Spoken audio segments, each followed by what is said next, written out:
Hello everyone, welcome to my channel से with Ashok. Friends, आज हम बैंक प्रमोशन एग्जाम में एक नया टॉपिक पढ़ेंगे जो कि है DICGC। तो DICGC होता है फ्रेंड्स आपका deposit insurance and credit guarantee corporation.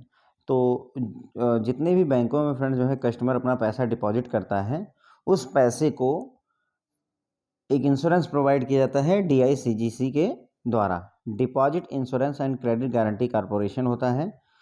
और ये जो है इसका लोगो है फ्रेंड जो है deposit insurance and credit guarantee corporation. ये wholly owned subsidiary of reserve bank of India है, यानी इसका जो स्वामित्व है वो रिजर्व बैंक ऑफ इंडिया के पास है और ये उसकी सब्सिडरी है RBI की। ठीक है, तो deposits of customer are insured by DICGC। तो जो कस्टमर के डिपॉजिट होते हैं उनको DICGC द्वारा इंश्योरेंस प्रोवाइड किया जाता है।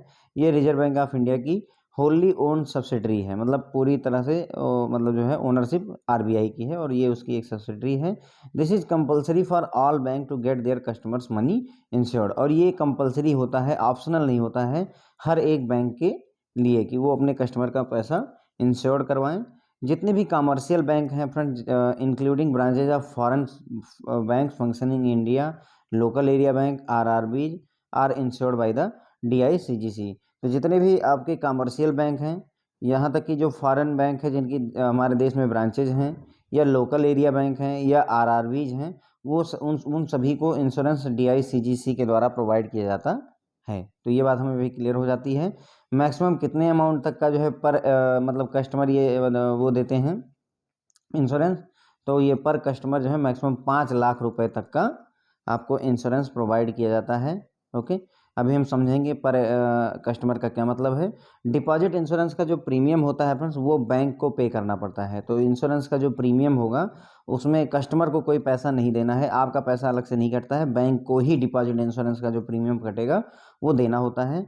और ये इसका जो प्रीमियम है फ्रेंड्स 12 पैसे, हर 100 रुपये पर 12 पैसे है पर ईयर। ध्यान रखिएगा, ये अभी पहले 10 पैसे था, अभी बढ़ करके 12 पैसे हो गया है। तो हर एक 100 रुपये पर बैंक को 12 पैसे देने पड़ते हैं एक साल में। क्लियर हो गई बात फ्रेंड्स? हर एक 100 रुपये पर बैंक को प्रीमियम के तौर पर 12 पैसे देने पड़ते हैं हर साल। ठीक है, एक साल में 12 पैसे देने पड़ते हैं। और ये जो पेमेंट होती है इसकी प्रीमियम, वो प्रीमियम पेबल हाफ ईयरली होता है, यानी बैंक को हर 6 महीने पर 6 पैसे देने पड़ेंगे, क्योंकि पूरे एक साल में 12 पैसे अगर दे रहा है वो, है ना, तो 6 महीने में 6 पैसे देने होते हैं। अब कुछ डिटेल में बात करते हैं कि DICGC इंश्योर क्या क्या करता है। तो DICGC इंश्योर ऑल डिपॉजिट, जैसे सेविंग, FD, करंट और RD।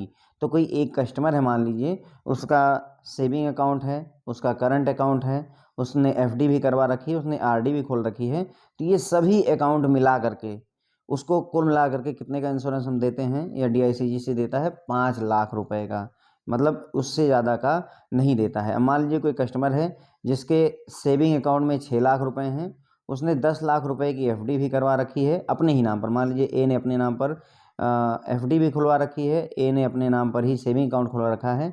तो इस केस में अगर मान लीजिए वो बैंक जो है दिवालिया होता है, तो DICGC A को कितने रुपए पे करेगा? तो फ्रेंड, भले ही यहाँ 16 लाख रुपए इकट्ठा हुए हों, लेकिन पेमेंट केवल 5 लाख रुपए की ही होगी। तो पर कस्टमर का मतलब यही होता है कि उसके सेविंग, करंट, FD, RD सारा मिला करके उसको केवल 5 लाख रुपए ही मिलेंगे। अब DICGC कुछ चीज़ों को इंश्योरेंस नहीं देता है। The following types of deposits are not covered by DICGC। Deposits of foreign government, जो विदेशी सरकारों के पैसे होते हैं उन पर कोई इंश्योरेंस नहीं देती। डिपॉजिट ऑफ सेंट्रल और स्टेट गवर्नमेंट, जो भारत सरकार या राज्य सरकारों के पैसे होते हैं उस पर भी कोई इंश्योरेंस नहीं देती। इंटर बैंक डिपॉजिट्स, जो एक बैंक दूसरे बैंक के पास में पैसा डिपॉजिट करता है, उस पर भी इंश्योरेंस प्रोवाइड नहीं किया जाता है। किसके द्वारा? DICGC के द्वारा। क्लियर हो गई बात?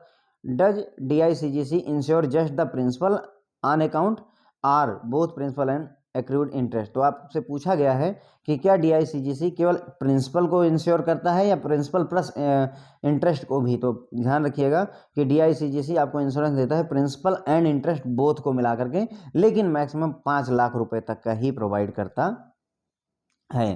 Can deposit insurance be increase by depositing funds into several different account all at same bank? तो ऐसा पॉसिबल है कि क्या मैं केनरा बैंक की 20 ब्रांचों में अपना पैसा जमा कर दूं तो उससे मेरा डिपॉजिट इंश्योरेंस बढ़ सकता है? जैसे आप कह रहे हैं कि कुल 5 लाख रुपए का आप इंश्योरेंस देंगे, तो हो सकता है, मुझे जो लग रहा है कि एक ब्रांच में 5 लाख है तो मैं 10 ब्रांचों में जमा कर दूं अगर, तो क्या मुझे 50 लाख रुपए का बेनिफिट मिल जाएगा? ये क्वेश्चन आपसे पूछा रहा है, तो ध्यान रखिएगा। All funds in same type of ownership, समान ओनरशिप। ओनरशिप का मतलब आप समझते ही होंगे कि अगर ए अकेला अकाउंट खुलवाया है तो ये एक ओनरशिप है, अगर ए एंड बी दोनों ने एक अकाउंट खुलवा रखा है तो ये दूसरे टाइप की ओनरशिप है, अगर ए और बी ने एक पार्टनरशिप फर्म खोली है तो ये तीसरे टाइप की ओनरशिप होती है फ्रेंड्स। ओके, तो जब हमने सेट ऑफ पढ़ा है तो वहाँ पर इस चीज़ को देखा हुआ है फ्रेंड्स। अगर आपने नहीं देखा तो सेट ऑफ का रूल देख लीजिए। तो अगर सेम ओनरशिप के जितने भी फंड होते हैं उन सब को एक साथ ऐड किया जाता है इन डिपॉजिट इंश्योरेंस को डिटरमाइन करने से पहले। ध्यान रखेंगे कि जैसे मान लीजिए आपने 10 बैंक ब्रांचों में अगर खाता खुला रखा है, सेम कैपेसिटी में खुला रखा है, तो सारे पैसे को ऐड किया जाएगा और तब जाकर के ये देखा जाएगा कि आपको कितना रुपए दिया जाएगा, लेकिन मैक्सिमम 5 ही लाख रुपए दिए जाएंगे।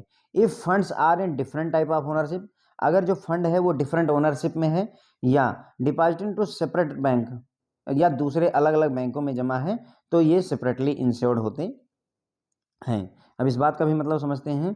अगर डिफरेंट ओनरशिप में है, तो जैसा कि मैंने बताया, मान लीजिए ए ने अपने नाम पर एफडी करवा रखी है प्लस सेविंग अकाउंट खोल रखा है, हो सकता है ए और उसकी वाइफ बी ने मिल करके एफडी खुलवा रखी हो और सेविंग अकाउंट में पैसा जमा कर रखा हो। तो ध्यान रखिएगा, इसकी ओनरशिप अलग है फ्रेंड्स, इस अकाउंट की ओनरशिप अलग है।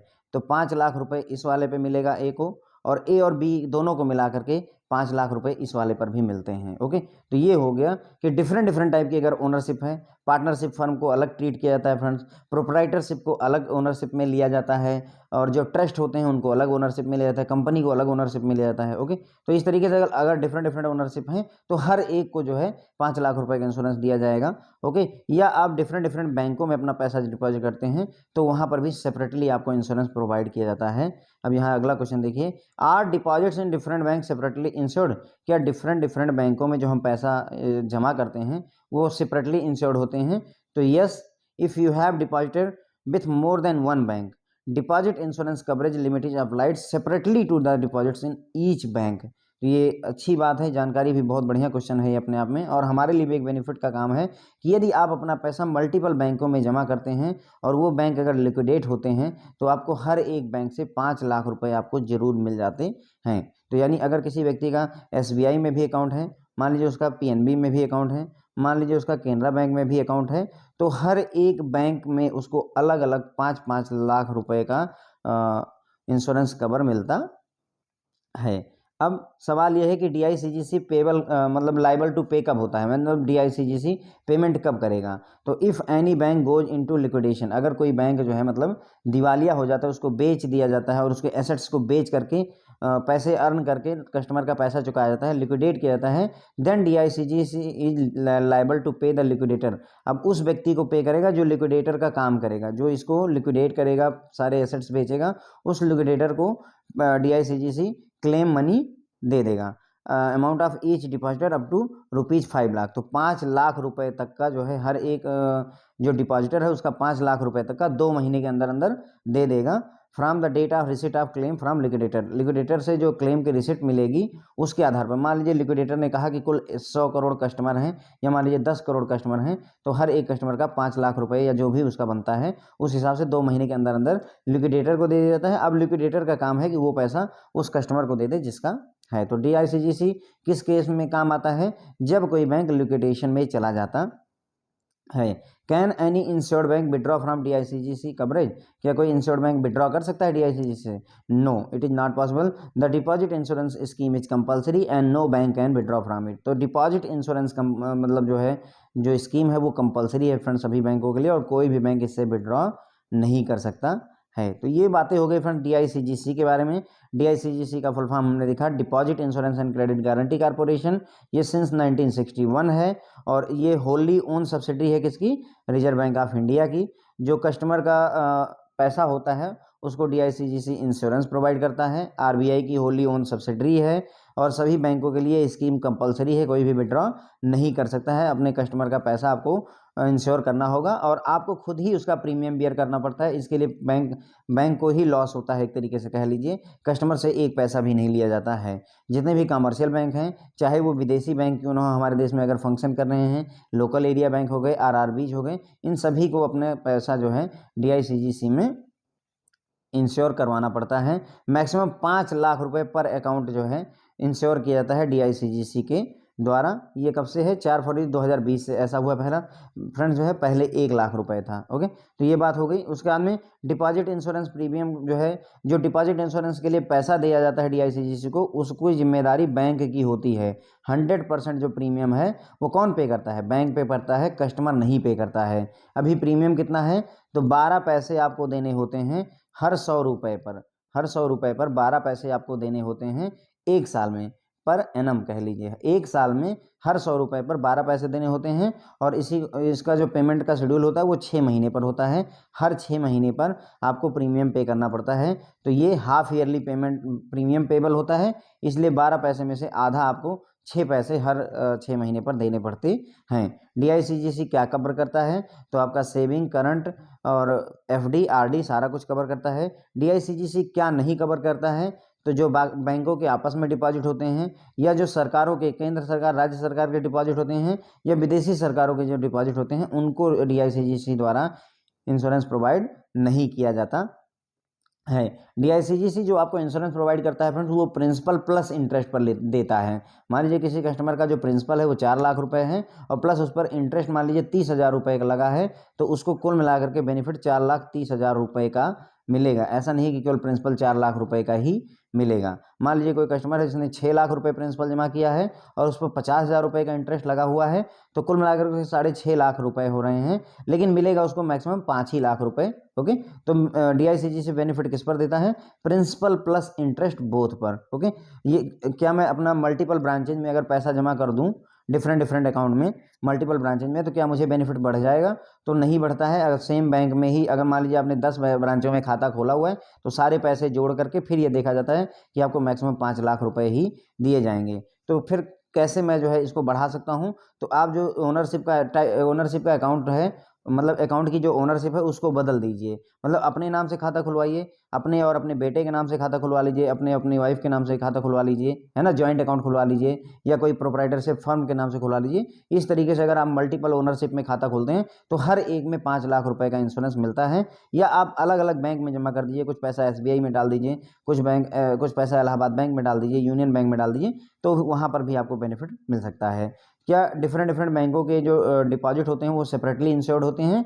तो हाँ, बिल्कुल सेपरेटली इंश्योर्ड होते हैं। अगर आपका खाता एसबीआई में भी है और अगर आपका खाता जो है केनरा बैंक में भी है, तो 5 लाख रुपए एसबीआई में भी इंश्योर्ड है और 5 लाख रुपए केनरा बैंक में भी इंश्योर्ड हैं। डीआईसीजीसी कब पेबल होता है, लाइबल होता है पे करने के लिए? तो जब कोई बैंक लिक्विडेशन के लिए जाता है तो वो पेबल होता है। पर ईच डिपॉजिटर के लिए वो मैक्सिमम 5 लाख रुपए आपको देगा 2 महीने के अंदर अंदर। कब से? जब क्लेम किया जाएगा लिक्विडेटर के द्वारा, फिर वो फर्दर लिक्विडेटर जो है कस्टमर के खाते में पैसे वो डिपॉजिट कर देता है। तो क्या कोई इस स्कीम से विड्रॉ कर सकता है डीआईसीजीसी कवरेज से?